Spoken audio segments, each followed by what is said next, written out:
Kanin nga lang ba ang tatanggalin? Part 2. Habang niluluto natin ang menudo na low carb, pang low carb po, no tomato sauce, no tomato paste. So una yung ating pork liver po, lagyan natin ng paminta, coco aminos, tapos imamarinate lang natin to ng mga siguro 30 minutes.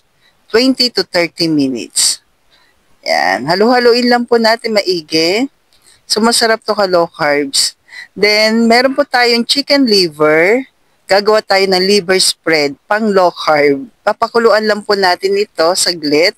Nilagyan ko na asin, tapos paminta at laurel. Pakuluan lang natin. Then, maglagay na po tayo ng coconut oil.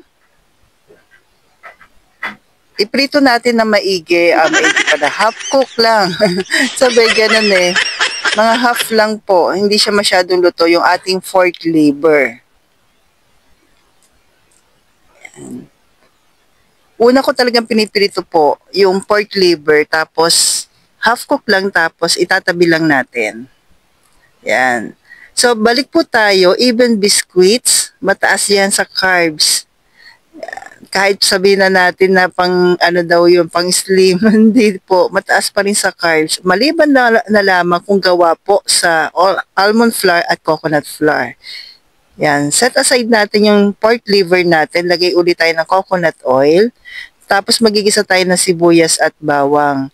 So yung all-purpose flour, cornstarch, out po sa atin. Tapos sa mga cakes, bread yan, wheat bread, yan tinatanong sa akin madalas, out din po siya. Pork menudo cut po, nilagay na po natin. Sasangkot siya lang natin, palalabasin natin yung natural oil. Then sa fruits, kasi yung mga sugary fruits, even ang citrus na mga fruits, nilagyan na rin natin ng asin, ay out din po maliban sa lemon. Kalamansi pwede rin naman, pero kailangan konti lang din po. Ayan, mga matataas kasi po siya. Kahit kayo po mismo mag-search yan, mga sugary fruits, kaya strawberry, berries, yan, mga pwede sa atin, pero hindi naman siya essential. Gawa na muna po tayo ng liver spread. So, yung ating chicken liver, nilagay ko po sa food processor, lagay tayo ng konting coco aminos. Ayan. Tapos, konting paminta, tapos yung pinagpakuluan po ng chicken liver, tapos konting asin. Then, mix na po natin. So, kesa bumili po tayo ng mga liver spread, yan, nilalagay natin sa menudo. Ayan, gumawa na lang po tayo. Tapos, naglagay na rin po ako ng laurel. Kasi may starch pa rin po. So, always i-check po natin ingredients. Pag may starch, sabihin meron siyang cornstarch, yan, mga ganoon. Out po yun. Kaya gumawa tayo ngayon ng liver spread natin na pang low carb po. Asin, paminta, at coco aminos lang nilagay ko po dyan. Then, pag yung ating pork po, palalabasin natin yung natural oil. Ewan ko po ba, mas gusto ko kasi na lumabas yung natural oil ng pork. Kaya kulang pa, sabi ko kulang pa. Yan. So pag okay na, tsaka natin ilagay yung ating ginawa po na liver spread. Pampalapot natin at mas masarap po, mas malasa. So ito yung version ko po na minudong puti. Yan. So yung iba tinanggal yung kanin, pinalitan naman ng pasta. Balik po tayo. Pinalitan naman ng mga kanto, na sotanghon. Out pa rin po yan. Mataas yan sa carbs at mahirap na proseso po yan. Yung ating nga palang chicken liver, 200 grams lang po ito. Wala pang 1/4. Pero marami na po nagawa. So, mataas po. Balik ulit tayo sa pasta. Mataas po sa carbs na process pa. Imagine that. So, yun po.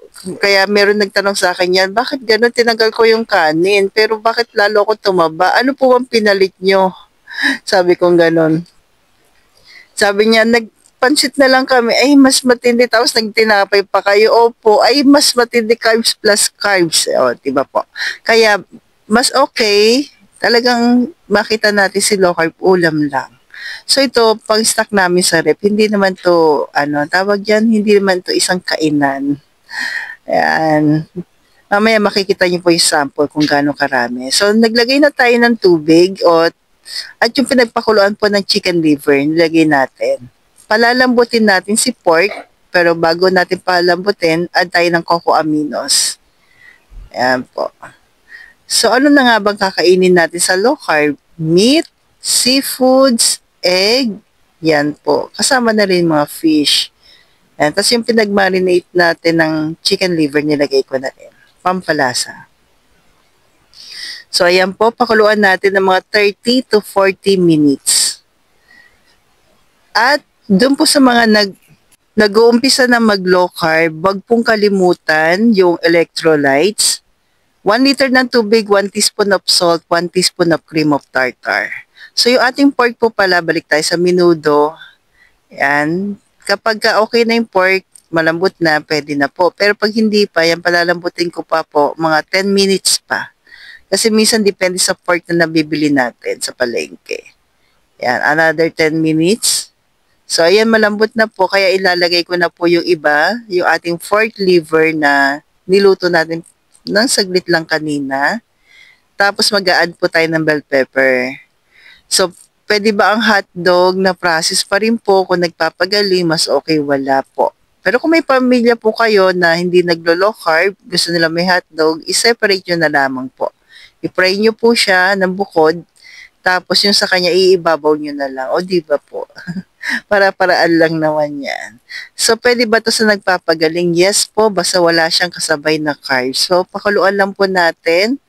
Then, okay na po. Meron ka na pong pork minudong puti. Ang tawag ko po dito, version 2. So, walang tomato sauce, walang tomato paste kasi po may sugar ang tomato sauce, kaya out po sa atin. So, ito po, yung pamalit ko sa rice ay boiled egg. Tapos, ganyan lang po karami po. Maliit lang po yung plate na yan. So, stay healthy, stay low carb.